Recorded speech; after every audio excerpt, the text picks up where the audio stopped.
Bonjour à toutes et à tous, c'est Stéphane pour la chaîne Foilier. Je vous remercie de me retrouver chez moi. Et donc, chez vous, on a des problèmes avec les médias sociaux en général, en particulier avec Instagram et avec Facebook.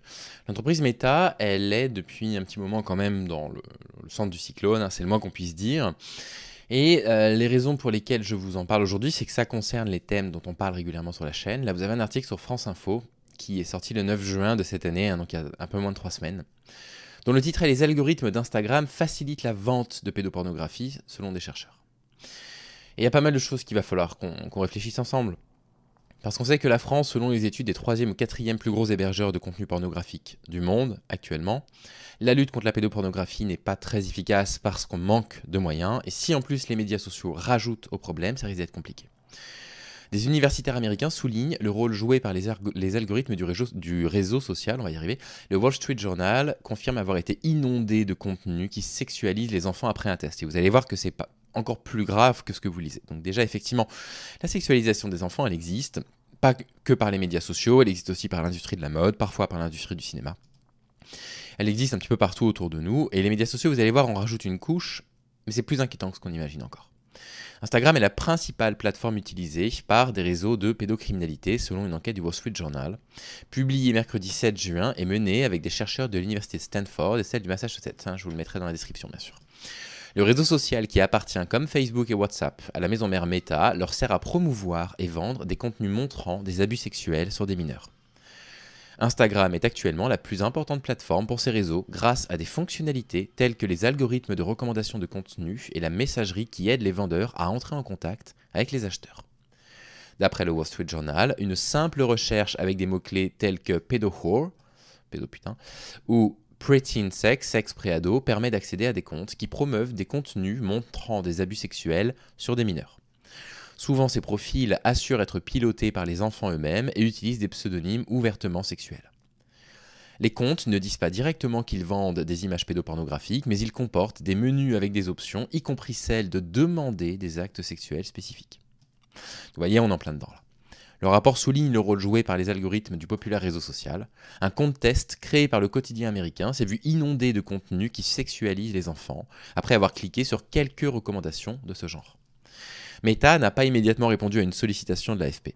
Le Wall Street Journal précise que le géant des réseaux sociaux a reconnu qu'il y avait des problèmes au sein de ses services de sécurité et a dit avoir créé un groupe de travail pour régler le problème. Les gars, ça fait quand même 5 ans qu'on les lit ces articles. En mars dernier, des fonds de pension et d'investissement ont porté plainte contre Meta pour avoir fermé les yeux sur le trafic d'êtres humains et la pédocriminalité sur ces plateformes. Voilà l'article en l'occurrence, dont le titre est bien Instagram relie des vastes réseaux de pédocriminalité. Si ça vous intéresse, je vous laisserai lire si vous êtes abonné au Wall Street Journal, ce qui n'est pas mon cas. Un article qui avait été publié dans Capital, qui a été publié au mois de mars de cette année, le 22 mars 2023, qui parlait justement exactement de ce genre de choses. Facebook et Instagram ont facilité le trafic d'êtres humains. Meta a fermé les yeux, accuse des fonds de pension. Le groupe de Mark Zuckerberg fait face à de sérieuses accusations. Des fonds de pension et d'investissement l'accusent d'avoir facilité le trafic d'êtres humains et la pédocriminalité via ses réseaux sociaux. Des fonds de pension et d'investissement ont donc porté plainte contre Meta pour... Voilà, c'est la même chose que le titre. Facebook et Instagram qui sont déjà accusés de nombreux maux par les autorités. Pendant la décennie écoulée, les applications de Meta ont aidé, soutenu et facilité la tâche des criminels responsables de proxénétisme, de trafic d'êtres humains et de pédocriminalité, qui ont eu lieu à grande échelle sur les plateformes. Du groupe californien accuse la plainte déposée lundi devant un tribunal du Delaware spécialisé en droit des affaires. Des preuves substantielles montrent que le conseil d'administration a fermé les yeux alors qu'il avait connaissance, tout comme la direction de l'entreprise, de ce phénomène en pleine expansion, continuent les avocats des fonds signataires qui détiennent des actions chez Meta. Ils assurent que les trafiquants se servent des plateformes pour attirer, recruter et exploiter des victimes qui sont des utilisateurs mineurs et adultes de Facebook et Instagram, dont les vies sont pour toujours dévastées. Excusez-moi. Meta interdit clairement l'exploitation des humains et l'exploitation sexuelle des enfants. C'est des héros. Ils interdisent l'exploitation des humains, l'exploitation sexuelle des enfants. Alors ça, c'est de la prise de risque, les gars. Bravo. Vous l'interdisez et vous dites que vous sortez un groupe de travail. Ça fait des années qu'on vous parle de ça. A réagi mardi Andy Stone, porte-parole du géant des réseaux sociaux, contacté par l'AFP. Les affirmations dans cette plainte ne reflètent pas nos efforts pour lutter contre ce type d'activité. Ils ont quand même des algorithmes qui sont capables de repérer un mamelon à 1000 km et de dire « Vous avez partagé une photo avec un mamelon, c'est du contenu pornographique, on suspend votre compte », et ils ne sont pas capables de travailler sur la pédocriminalité. Alors moi je dis ça, c'est facile, hein. Si ça se trouve c'est beaucoup plus difficile que ce qui n'y paraît, hein. N'empêche quoi, moi je trouve que ces déclarations, elles sont un peu osées quoi. Notre but est d'empêcher les personnes qui cherchent à exploiter des êtres humains d'utiliser notre plateforme, et nous travaillons de près avec des organisations comme Polaris, le National Center for Missing and Exploited Children et Stop the Traffic, a-t-il ajouté. Mais selon la plainte, le conseil d'administration de Meta a échoué à expliquer comment il cherche à éradiquer le problème, et la seule conclusion logique est que le conseil a consciemment décidé de permettre aux plateformes de Meta de promouvoir et faciliter ces trafics. Peut-être une petite exagération là-dedans, mais quand même. Le groupe de Mark Zuckerberg fait déjà face à de nombreuses poursuites sur d'autres terrains, notamment sur la santé mentale des enfants et des adolescents. C'était le sujet de thèse d'une de mes meilleures amies d'ailleurs. Des élus américains et des associations de protection de l'enfance reprochent aux applications particulièrement populaires chez les jeunes comme Instagram mais aussi YouTube ou TikTok de susciter de l'addiction, des problèmes d'estime de soi ou de faciliter le harcèlement en ligne. Non, le harcèlement en ligne, ça c'est un mythe ça. Oh là, ça. J'aimerais bien voir la preuve que ce soit vrai. Arrêtez de m'envoyer la preuve que c'est vrai, s'il vous plaît, vous m'énervez. Ces accusations ont pris une nouvelle dimension quand à l'automne 2021, l'ex-employé de Facebook Francis Haugen a fuité des documents internes montrant que les dirigeants de la plateforme avaient conscience de certains risques pour les mineurs, on en avait parlé d'ailleurs. La lanceuse d'alerte et des ONG estime que Meta fait passer les profits avant les utilisateurs. C'est quand même une accusation un peu osée, hein. Prétendre que les grands groupes industriels et les plus grandes entreprises du monde cherchent d'abord à faire du profit avant de penser à l'humanité, il n'y a qu'un pas que je ne m'autorise pas à franchir. Excusez-moi. Oui, bien sûr qu'ils savent, bien sûr qu'ils savaient.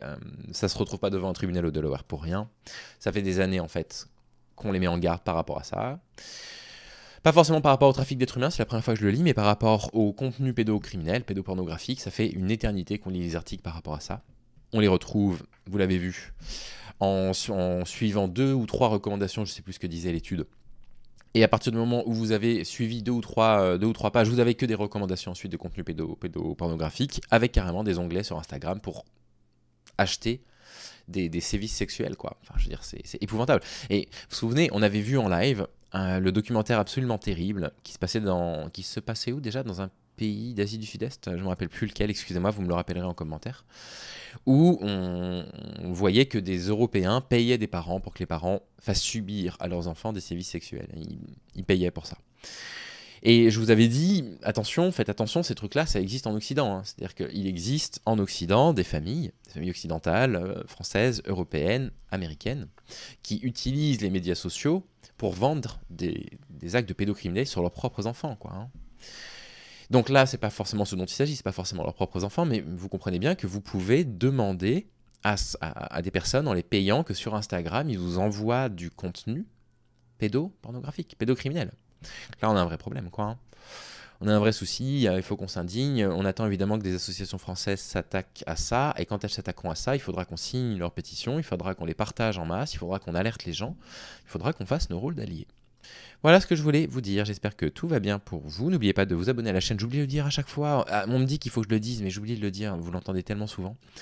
Et je vous souhaite de prendre soin de vous, et je vous dis à demain.